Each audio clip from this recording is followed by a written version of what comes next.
जो इस वक्त भी जहन में गूंज रही हैं। और सूरज ओझा बीच कैंट अस्पताल से लगातार हमारे साथ जुड़े हुए हैं। रवि जैन भी हमारे सहयोगी जुड़े हुए हैं। रवि, वो दुखद खबर कि अब लता दीदी हमारे बीच नहीं रही। गडकरी, रवि, आप सुन पा रहे हैं हमें? जी जी बिल्कुल मैं सुन पा रहा हूं।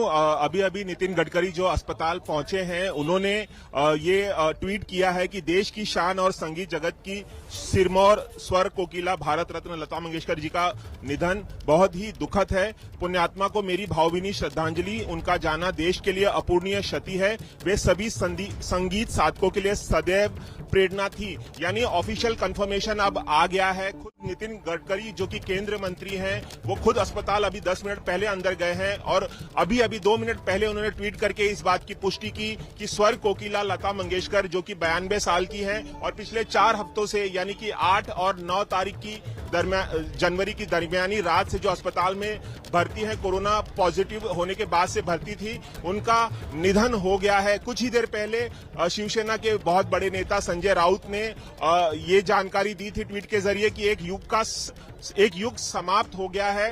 अब इस बात की पुष्टि हो गई है कि स्वर कोकिला लता मंगेशकर अब हमारे बीच में रही है। काफी बहुत ही जाबाजी से उन्होंने जीवन और मौत का संघर्ष किया संजय राउत ने। 4 और हफ्तों। अब ऑफिशियल एक तरह से कहा जाए कि नितिन गडकरी ने इस खबर पर जिसका डर था उस पर मोहर लगा दी है।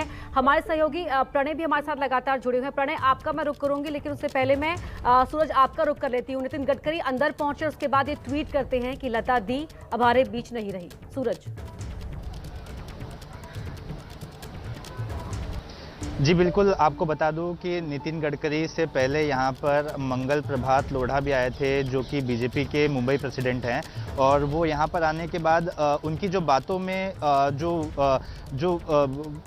कह सकते हैं दुख उनकी बातों में था, वो ये कह रहे थे कि मैं अभी कुछ कह नहीं सकता, गडकरी जी कुछ समय में आने वाले हैं, वही आप लोगों को कुछ बताएंगे।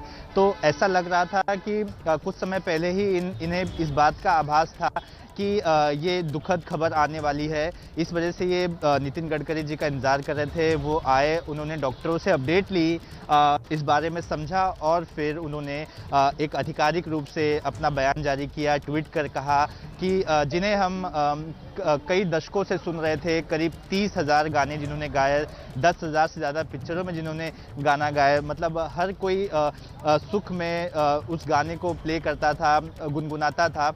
अब वो हमारे बीच नहीं रही। अब देखिए, मैं आपको दिखाना चाहूँगा कि इसी जो सामने वाली जो इमारत है, इसी इमारत में उनका इलाज चल रहा था। पिछले 29 दिनों से कई उतार चढ़ाव लता मंगेशकर जी ने देखे। कभी उनका स्वास्थ्य ठीक होता था, कभी वो मेडिसिन को रिस्पांस देती दिखाई दी, तो कभी ऐसा भी समय आया कि अब उनकी हालत ख़राब है। तो उनके स्वास्थ्य को लेकर कई बार उतार चढ़ाव देखने मिला। यहाँ पर डॉक्टर की 5 लोगों की स्पेशल टीम थी जो लगातार उनको मॉनिटर कर रही थी, उनके स्वास्थ्य की अपडेट। बिल्कुल सूरज, लगातार उनकी स्थिति को लेकर मॉनिटरिंग की जा रही थी, दुआएं की जा रही थी, लेकिन वो डर सच हो गया। लता मंगेशकर का निधन आज सुबह हुआ है। हमारे साथ प्रणय भी लगातार हमारे सहयोगी जुड़े हुए हैं। प्रणय, मैं आपका रुख करूंगी, उससे पहले हमारे साथ लगातार यहाँ पर अब जो प्रतिक्रियाएं हैं वो भी आनी शुरू हो गई हैं। कीर्ति आजाद जी जो पूर्व क्रिकेटर हैं वो भी हमारे साथ जुड़ गए हैं। कीर्ति जी, बहुत दुखद खबर है, किन शब्दों में याद करेंगे आप लता मंगेशकर को? युग का अंत है ये। मैं सच में बड़ा ही स्तब्ध हूँ। मुझे बहुत सारी यादें हैं। आपको जब 1983 में हम विश्व कप जीते थे, पहली बार भारतीय टीम क्रिकेट में विश्व कप जीती थी, तो उस समय बोर्ड के पास पैसे नहीं थे देने को। तो लता मंगेशकर नाइट हुआ था यहाँ पर अपने इंद्रप्रस्थ स्टेडियम में, जो आजकल इंदिरा गांधी इंडोर स्टेडियम कहते हैं।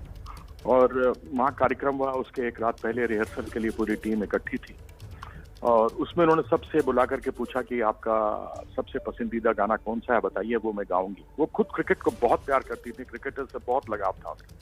तो जब मेरी बारी आई तो मैंने कहा, लता दीदी मुझे वो वाला सुनाइए आपका, आ लग जा गले से कि ये हंसी रात हो कि ना हो। बोली नहीं, ये मैं नहीं गाऊंगी, ये मुझे जहाँ मैं जाती हूँ वहीं पर सब कोई मुझे गाने के लिए कहता है। तो मैंने कहा, अच्छा दीदी ठीक है, फिर आप जो उचित समझें। और पहला गाना ही उन्होंने जो यही वाला गाया जो मैंने अपनी ओर से उनकी तरफ में रखा था, तो बहुत ही अच्छी सुशील स्वभाव की थी। एक बार उनसे मेरी लंदन में भी मेरी पत्नी थी, ऑक्सफोर्ड स्ट्रीट पर भेंट हुई थी।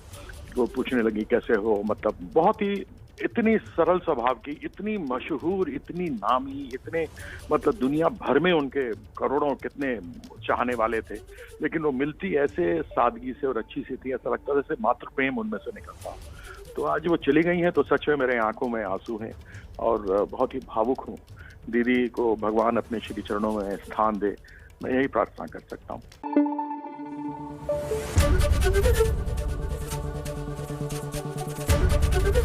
एबीपी न्यूज आपको रखे आगे।